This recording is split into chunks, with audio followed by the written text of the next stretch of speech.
نحمده ونصلي على رسوله الكريم اما بعد فاعوذ بالله من الشيطان الرجيم بسم الله الرحمن الرحيم ان الله وملائكته يصلون على النبي يا ايها الذين آمنوا صلوا عليه وسلموا تسليما کہ اللہ اور اس کے فرشتے نبی صلی اللہ علیہ وسلم پر درود بھیجتے ہیں۔ اے لوگو جو ایمان لائے ہو، تم بھی ان پر درود و سلام بھیجو۔ تو رسول اللہ صلی اللہ علیہ وسلم کے ذکر کا، آپ کی یاد کا بہترین طریقہ آپ پر درود بھیجنا ہے، آپ کے لیے دعائے رحمت کرنا ہے۔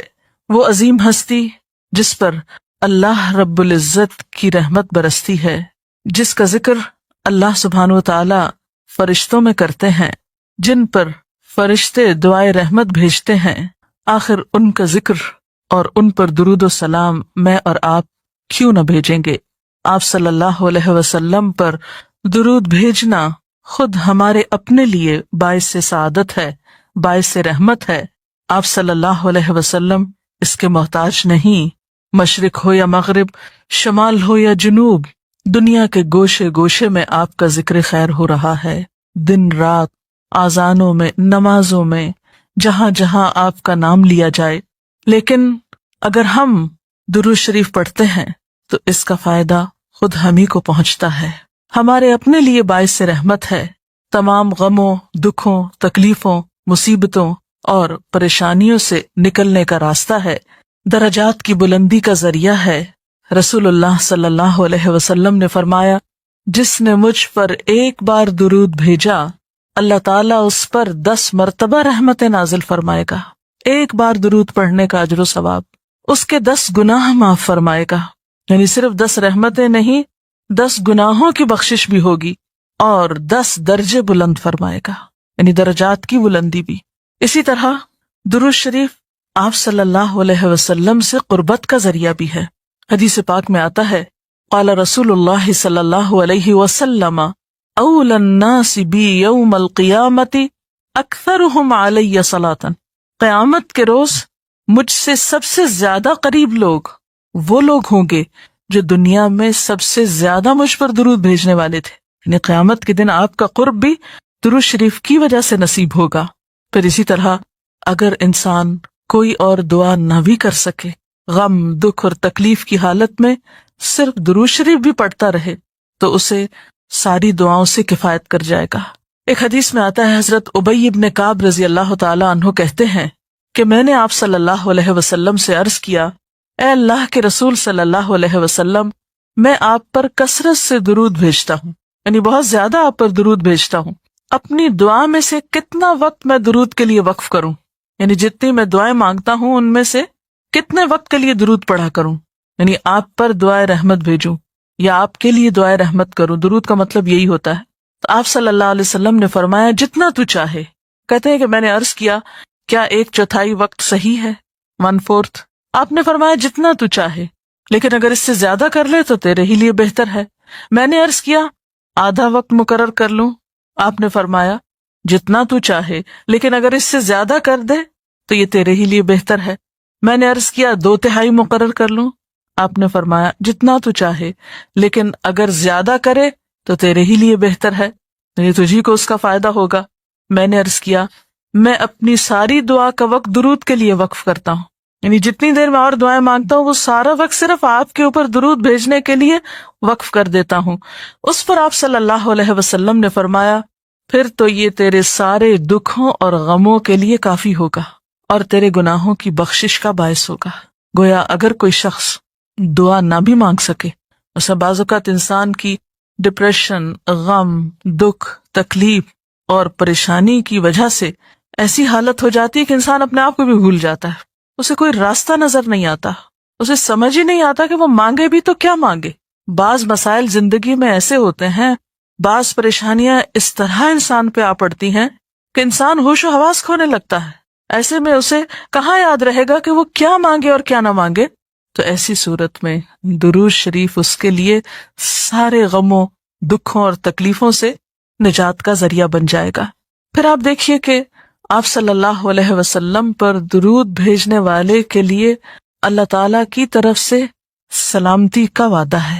حضرت عبد الرحمن بن عوف رضی اللہ تعالیٰ عنہ فرماتے ہیں کہ رسول اللہ صلی اللہ علیہ وسلم ایک روز گھر سے نکلے اور کھجوروں کے ایک باغ میں داخل ہوئے۔ صحابہ کرام ساتھ تھے اور وہاں آپ نے بہت طویل سجدہ کیا، دیر تک سجدے میں پڑے رہے، حتیٰ کہ مجھے اندیشہ ہوا کہ کہیں اللہ تعالیٰ نے آپ کی روح تو نہیں قبض کر لی، یعنی اتنی دیر ہو گئی ہے سجدے میں، اتنا لمبا سجدہ ہے اور آپ اٹھ ہی نہیں رہے، خیریت تو ہے؟ یعنی ان کو فکر لاحق ہوئی۔ تو حضرت عبد الرحمن بن عوف کہتے ہیں کہ میں رسول اللہ صلی اللہ علیہ وسلم کی طرف دیکھ ہی رہا تھا کہ آپ نے سر اٹھایا، یعنی جب میری فکر سے یہ حالت تھی تو آپ نے سر اٹھا دیا اور فرمایا کیا بات ہے، کیوں پریشان ہوں؟ میں نے اپنی فکر کا ذکر کیا، بات بتائی، تو آپ نے فرمایا کہ جبریل علیہ السلام نے مجھ سے کہا ہے کہ اے محمد صلی اللہ علیہ وسلم، کیا میں آپ کو ایک بشارت دوں، ایک خوشخبری نہ دوں؟ اللہ کریم فرماتا ہے جو شخص آپ پر درود بھیجے گا میں بھی اس پر رحمت نازل کروں گا، اور جو آپ پر سلام بھیجے گا میں بھی اس پر سلام بھیجوں گا۔ گویا جو شخص رسول اللہ صلی اللہ علیہ وسلم پر سلام بھیجتا ہے، جواب میں اس کے لیے اللہ کا سلام آتا ہے۔ اس سے بڑھ کر انسان کے لیے سعادت اور خوش قسمتی کی اور کیا بات ہو سکتی ہے؟ پھر یہ کہ درود شریف نہ صرف یہ کہ دنیا میں انسان کے لیے فائدے کا باعث ہے، بلکہ آخرت میں انسان کے لیے شفاعت کا ذریعہ بھی ہے۔ درود شریف پڑھنے والوں کو نبی صلی اللہ علیہ وسلم کی شفاعت نصیب ہوگی۔ آپ نے فرمایا جس نے 10 مرتبہ صبح و شام مجھ پر درود بھیجا اسے قیامت کے دن میری شفاعت حاصل ہوگی۔ اب یہ کہ اگر زیادہ وقت نہ بھی ملے تو 10 دفعہ درود شریف پڑھنا آخر کیا مشکل ہے، کتنی دیر لگ جائے گی، لیکن اس کا اجر و ثواب اور اس کا فائدہ کس قدر ہے۔ پھر اسی طرح درود شریف دعاؤں کی قبولیت کا ذریعہ بھی بنتا ہے، یعنی اگر دعا کرنے سے پہلے درود شریف پڑھا جائے اللہ تعالیٰ کی حمد و ثنا کے بعد تو اس سے دعا کی قبولیت میں اضافہ ہوتا ہے۔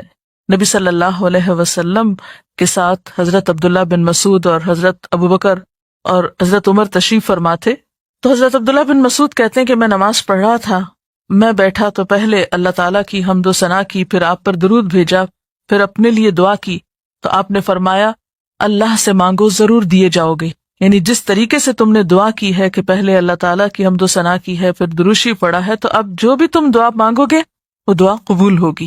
پھر اسی طرح ہم دیکھتے ہیں کہ درود شریف نیکیوں کا دروازہ کھولتا ہے، نیکیوں میں اضافے کا ذریعہ بنتا ہے۔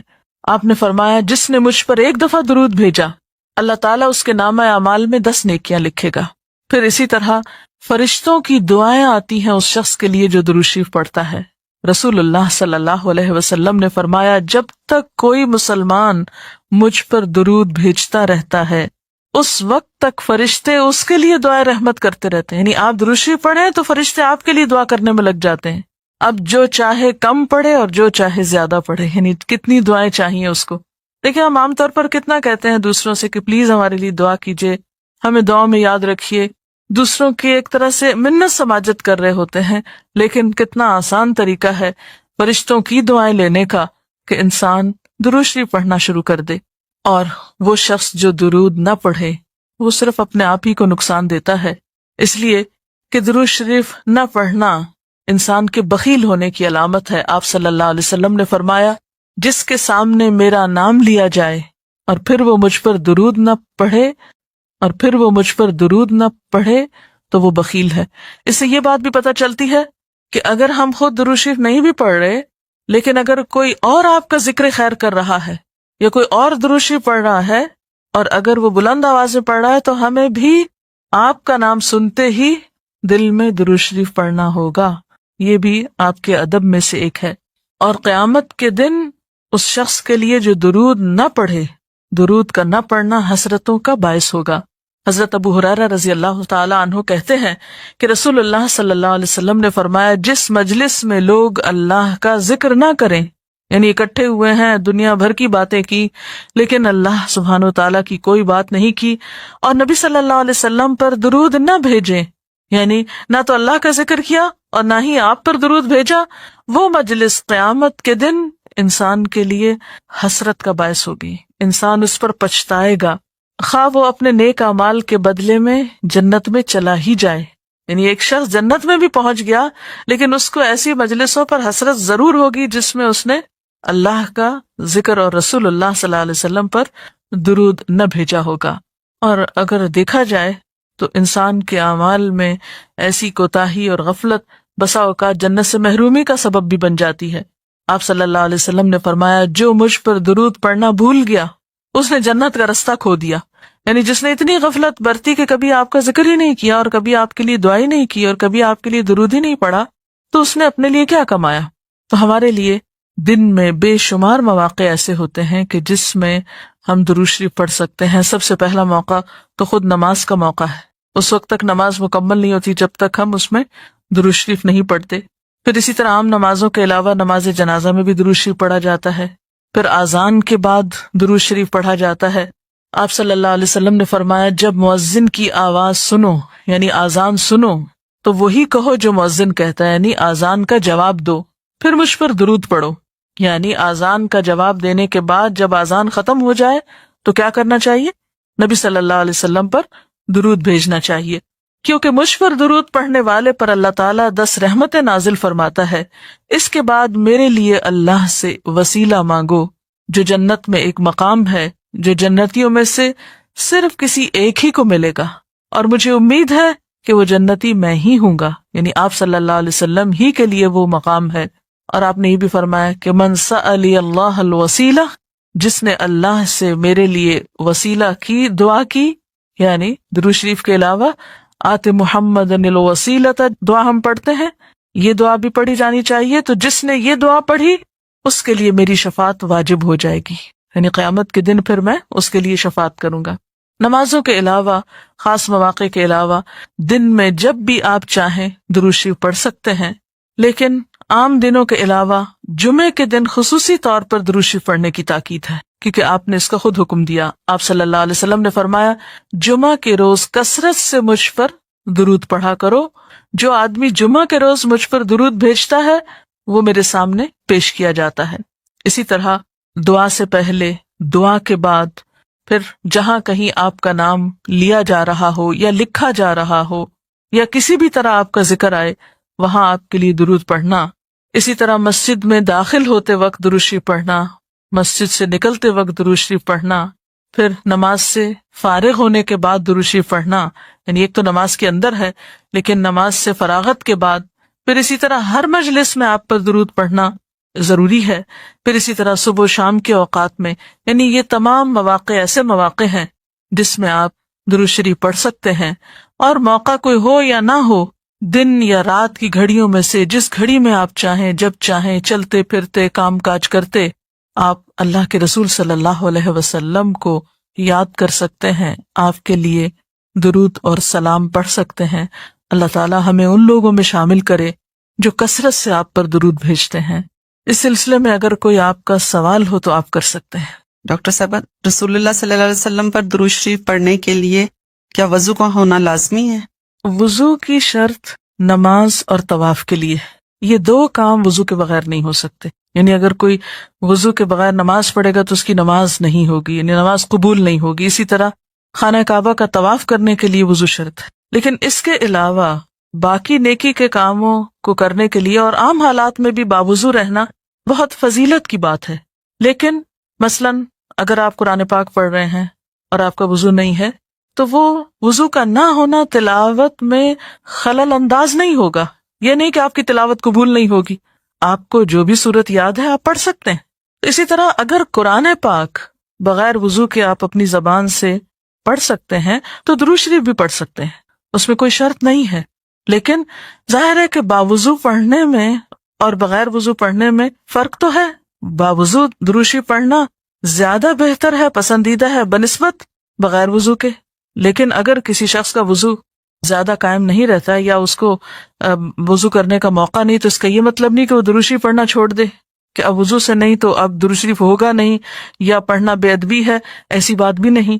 زبان پاک ہے، آپ کسی بھی وقت درود شریف کہیں بھی، لیٹے بیٹھے، چلتے پھرتے، بازار میں، گھر میں، آپ بسہولت پڑھ سکتے ہیں، اس میں کوئی ممانعت نہیں۔ جی، کوئی اور سوال؟ ڈاکٹر صاحب یہ بتائیے کہ آج کل کئی قسم کی درود شریف پڑھی جاتی ہیں، ان میں سے ہمیں کون سی پڑھنی چاہیے؟ جیسا کہ آپ نے عرض کیا کہ نبی صلی اللہ علیہ وسلم پر درود شریف پڑھنے کے کئی صیغے ہمارے ہاں مشہور ہیں. اس میں کچھ تو وہ ہیں جو آپ صلی اللہ علیہ وسلم سے ثابت ہیں، اور کچھ ایسے ہیں کہ جو لوگوں نے بعد میں خود بنا لیے ہیں. تو وہ ایسے تمام ورژن یا ایسی تمام عبارتیں جو لوگوں نے خود اس معنی کی بنائی ہیں، خواہ وہ عربی میں ہیں یا اردو میں ہیں، تو ان کو پڑھنے کی حد تک تو پڑھا جا سکتا ہے. یعنی اگر نثر میں کوئی ایسی عبارت موجود ہے جس میں آپ صلی اللہ علیہ وسلم کے لیے دعا کی گئی ہے یا آپ کی مدح کی گئی ہے یا آپ پر سلام بھیجا گیا ہے، خواہ وہ نثر میں ہو یا شعر میں، تو اس میں حرج تو کوئی نہیں. لیکن وہ چیز جو خود آپ صلی اللہ علیہ وسلم نے ہمیں سکھائی اور جو آپ کی طرف سے ہمیں ملی، اس کا مقام باقی ہر انسان کے کلام پر کہیں بلند ہے، کہیں زیادہ فائدہ مند ہے. تو وہ درود شریف جو مسنون ہے، وہ صیغہ جو آپ سے ثابت ہے، اس کا پڑھنا افضل ہے، وہی اصل درود ہے. اور باقی تو انسانوں کے خیالات یا جذبات کا اظہار ہے، خواہ وہ شعر میں ہو، خواہ وہ نثر میں ہو، خواہ وہ اردو میں ہو، خواہ پنجابی میں ہو یا کسی اور زبان میں ہو، وہ تو پھر انسانوں کے کلام ہے نا. تو جس طرح اللہ سبحانہ وتعالیٰ کے کلام کو باقی تمام انسانوں کے کلام پر فضیلت ہے، اسی طرح نبی صلی اللہ علیہ وسلم کے کلام کو بھی باقی انسانوں کے کلام پر فضیلت ہے. ایک عام شاعر کتنی بھی خوبصورت بات کرے، لیکن اللہ کے رسول صلی اللہ علیہ وسلم سے آگے تو اس کی بات نہیں ہو سکتی. ایک عام انسان کتنے بھی خوبصورت انداز میں آپ صلی اللہ علیہ وسلم کا ذکر خیر کرے، لیکن وہ اس کے برابر تو نہیں ہو سکتا جو نبی صلی اللہ علیہ وسلم نے خود ہمیں دیا. تو بہترین صیغہ وہی ہے جو ہم نماز میں پڑھتے ہیں، جسے درود ابراہیمی کہا جاتا ہے، اور اس کا پڑھنا باعث اجر و ثواب ہے اور اس میں کوئی شک ہی نہیں. اسی طرح یہ چونکہ تھوڑا طویل ہے تو اس کو مختصر انداز میں بھی آپ پڑھ سکتے ہیں. مثلا صرف اگر آپ صلی اللہ علیہ وسلم کہہ رہے ہیں تو یہ بھی درست ہے، یہ بھی درود شریف مکمل ہے ایک طرح سے، اگرچہ مختصر ہے. اسی طرح اللہم صلی وسلم علی نبینا محمد، یہ بھی آپ پڑھ سکتے ہیں. صلی اللہ علی النبی الکریم کہہ سکتے ہیں. تو مختصر ہو یا درود ابراہیمی کچھ طویل شکل میں ہو، اصل چیز تو ذکر میں مشغول ہونا ہے. تعداد میٹر نہیں کرتی جتنا وہ احساس اور جذبہ اور عقیدت جو کہ درود شریف پڑھتے ہوئے آپ صلی اللہ علیہ وسلم کے لیے ہماری ہو سکتی ہے. بعض لوگوں کو دیکھا کیا ہے کہ درود شریف تو بہت کثرت کے ساتھ پڑھتے ہیں، لیکن فرض نماز کی طرف بالکل توجہ نہیں دی جاتی، اور ان کا کہنا یہ ہے کہ ہمارے لیے درود شریف ہی کافی ہے. تو کیا یہ ان کا طریقہ درست ہے؟ بات یہ ہے کہ دین کے معاملے میں ہم اپنی مرضی سے کوئی تبدیلی نہیں کر سکتے، یا دین کے مفہوم ہم خود متعین نہیں کر سکتے. مثلا صحابہ کرام میں سے کسی نے آج تک درود شریف پڑھنے کا یہ مطلب نہیں لیا کہ وہ ان کی نمازوں کے لیے بھی کافی ہو گیا یا اب نماز کی ضرورت نہیں رہی. نماز تو فرض ہے، سب سے پہلا حساب قیامت کے دن نماز ہی کا ہوگا. حقوق اللہ میں سے سب سے پہلا حق نماز ہے.